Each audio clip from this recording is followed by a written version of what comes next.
All of you. So, how are you? Yes. Are you fine there? Yes, you are enjoying. So, shall we study now? Yes, we should continue to the poem.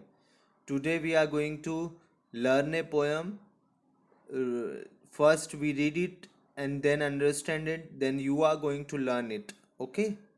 पहले हम इसे पढ़ेंगे, फिर इसे समझेंगे और फिर आप इसे याद करेंगे. ठीक है. So the poem is about the pencil. Okay, poem किसके बारे में? पेंसिल के बारे में है. Now what is the poem? ठीक है, अब पोएम क्या है हम पढ़ते हैं. Let's read this poem. Let's read it out. Okay. So we are going to recite it. Now I am going to read this poem and then I will explain it to you what is the meaning of this poem or what it is telling us. Okay, let's read. The pencil. When sister moves her pencil over the paper white, whole words all whole words all made of letters come quickly into sight. I know my pencil's just as full of words as it can be, but yet it will not write a word of any. Did you ever wonder when you use the eraser? Words just disappear from where they once were. So use a pencil, my friend, over the paper white and use the eraser to mend and send the wrong words out of right. If you are lucky, you probably wonder about lots of things. That's why I wrote this poem. I hope you enjoy it. Okay.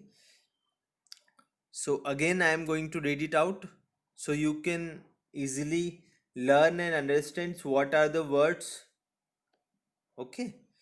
When sister moves her pencil over the paper white, repeat after me. When sister moves her pencil over the paper white, whole words are made of letters. Whole words, all made of letters, come quickly into sight.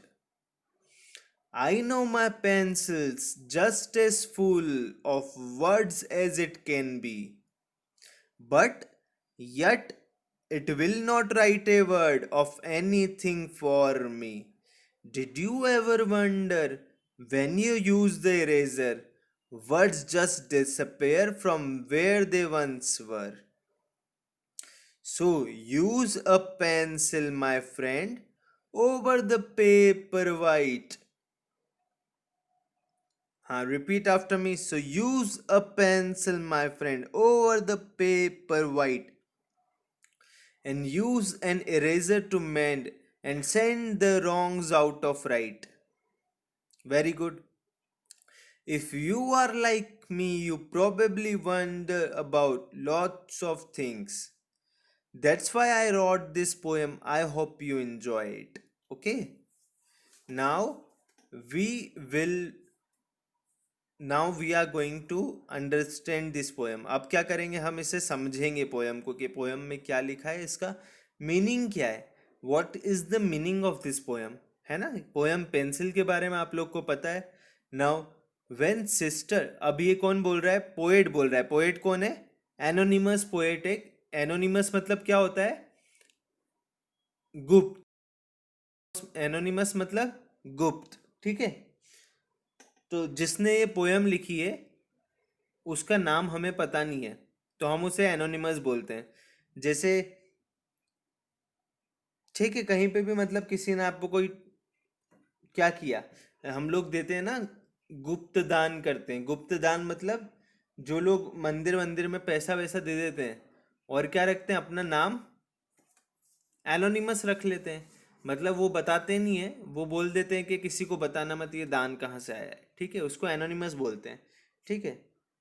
मतलब पता नहीं है वो कार्य किसने किया है, वो काम किसने किया है, वो वर्क किसका है। तो ये पोयम जिसने लिखी है हमें पता नहीं है, इसलिए हमने क्या लिख लिया, एनोनिमस लिख दिया। क्या एनोनिमस है, एनोनिमस मतलब हमें पता नहीं है जिसके बारे में। Now coming back to the poem, when sister moves her pencil over the paper white, मतलब जिसने भी ये पोयम लिखी है वो क्या बोल रहे हैं कि जब मेरी बहन अपनी पेंसिल को किस पे मूव करती थी, मूव मतलब किस पर चलाती थी, ओवर द पेपर वाइट, जब मेरी सिस्टर पेंसिल को वाइट पेपर पर चलाती थी, ठीक है। Whole words are made of letters, जो वर्ड्स होते थे वो किससे बनते हैं, लेटर से बनते हैं। तो वही जितने भी वर्ड्स थे वो किससे बने हुए थे, मेड ऑफ लेटर्स, लेटर्स से बने हुए थे। और कम क्विकली इनटू साइट, मतलब इसलिए वो क्या दिख रहे थे, वो जल्दी से दिख रहे थे मुझे, ठीक है। I know my pencil's just full of words as it can be, और मुझे पता है मेरी जो पेंसिल है वो भी क्या है, फुल ऑफ वर्ड्स है, उसके पास भी बहुत सारे वर्ड्स है लिखने को, ठीक है। बट यट, फिर भी, it will not right a word of anything for me, पर फिर भी वो मेरे लिए कुछ नहीं लिखेगी उनमें से। पेंसिल को भले बहुत सारा वर्ड्स पता होंगे, लेकिन वो मेरे बारे में फिर भी उसमें से कुछ नहीं लिखेगी, ठीक है। डिड यू एवर वंडर, क्या आपने कभी सोचा है, when you use the eraser, जब आप इरेजर को यूज करते हो, वर्ड्स जस्ट डिसअपियर, क्या होते हैं, वर्ड्स क्या हो जाते हैं, आपने इरेजर को यूज किया और जो आपने वर्ड्स लिखे हुए थे वो क्या हो जाते हैं, गायब हो जाते हैं, ठीक है। From where they once were, मतलब जहां वो पहले थे वहां से वो गायब हो जाते हैं।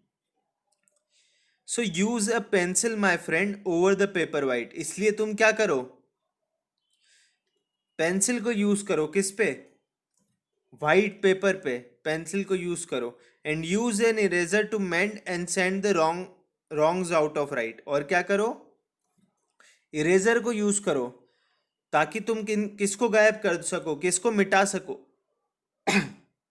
किसको मिटा सको, सॉरी, किसको मिटा सको, जो रॉन्ग वर्ड्स हैं उनको क्लीन कर सको। If you are lucky me you probably wonder about lots of thing, if you are like me you probably wonder about lots of thing, मतलब अगर आप भी मेरे जैसे हो तो आप भी क्या करोगे, बहुत सारी चीजों के बारे में सोचोगे कि ये चीज कैसे हो रही है। That's why I wrote this poem, I hope you enjoy it, इसलिए मैंने ये पोएम लिखी है ताकि आप, है ना, इसलिए मैंने ये पोयम लिखी है और मुझे उम्मीद है आपको ये पसंद आएगी, ठीक है। पोयम किसके बारे में समझ में आया, पेंसिल के बारे में। पोएट क्या बोल रहा है कि पेंसिल क्या है, मेरी जब सिस्टर पेंसिल चलाती थी तो वो बहुत सारे वर्ड्स लिखती थी, और वर्ड्स किसके बने होते थे, लेटर्स के बने होते थे, इसलिए बहुत जल्दी दिख जाते थे। और क्या बोला है, मेरी पेंसिल भी फुल ऑफ वर्ड्स है, मतलब उसमें भी बहुत, उसको भी बहुत सारे वर्ड्स आते हैं, लेकिन उसमें से मेरी पेंसिल मेरे लिए कुछ नहीं लिखती। क्या कभी आपने सोचा है जब आप इरेजर यूज करते हो तो सारे वर्ड्स डिसअपेयर हो जाते हैं, है ना, वो सारे वर्ड्स डिसअपेयर हो जाते हैं जहां वो पहले थे वहां से, ठीक है। तो इसलिए आप क्या करो, पेंसिल का यूज करो वाइट पेपर पे, और क्या करो, और इरेजर को यूज करो किसके लिए, ताकि आप उन चीजों को क्लीन कर सको, उन वर्ड्स को क्लीन कर सको जो क्या थे, जो गलत लिखे हुए हैं, ठीक है। और अगर आप भी मेरे जैसे हो तो आपको भी क्या, ये पोयम जो है वो क्या आएगी, आप भी क्या करोगे, ऐसी ही पोयम में जो कई सारी चीजें लिखी है वैसे ही आप भी सोचोगे कि ऐसा क्यों होता है, ठीक है। और इसलिए मैंने ये पोयम लिखी है और मुझे उम्मीद है कि आपको ये पोयम पसंद आएगी, ठीक है। ये पोयम थी, और अब इसमें मीनिंग है क्विकली, मतलब क्विकली मतलब क्या होता है, quick, you are a quick person, I am a quick person, ठीक है। मतलब क्विक मतलब स्विफ्टली, स्विफ्टली मतलब जल्दी, ठीक है। वंडर, वंडर मतलब सरप्राइज, मतलब सोचना किसी चीज के बारे में एकदम से, सरप्राइज होना, ठीक है। अचंभित होना मतलब आश्चर्य। इरेजर, इरेजर क्या है? इरेजर आप लोग को पता है इरेजर किसको बोलते हैं, ठीक है। डिसअपेयर, डिसअपेयर होना मतलब टू बी इनविजिबल, मतलब गायब होना। मेंड, मेंड मतलब टू रेक्टिफाई, सही करना मतलब। रॉन्ग मतलब मिस्टेक्स, गलत। प्रोबेबली मतलब जो पॉसिबिलिटीज होती है। ये आपकी ग्रामर है, ठीक है। अभी इतना समझ में आया आपको? चलो आज के लिए इतना ही। Good bye my friends, good bye students of class first. और आप लोग please do your homework properly, okay. Please do your homework properly and submit your homework on the WhatsApp group, and do like and subscribe the channel, because you are going to receive the classes, okay, of different from here only, okay. Goodbye.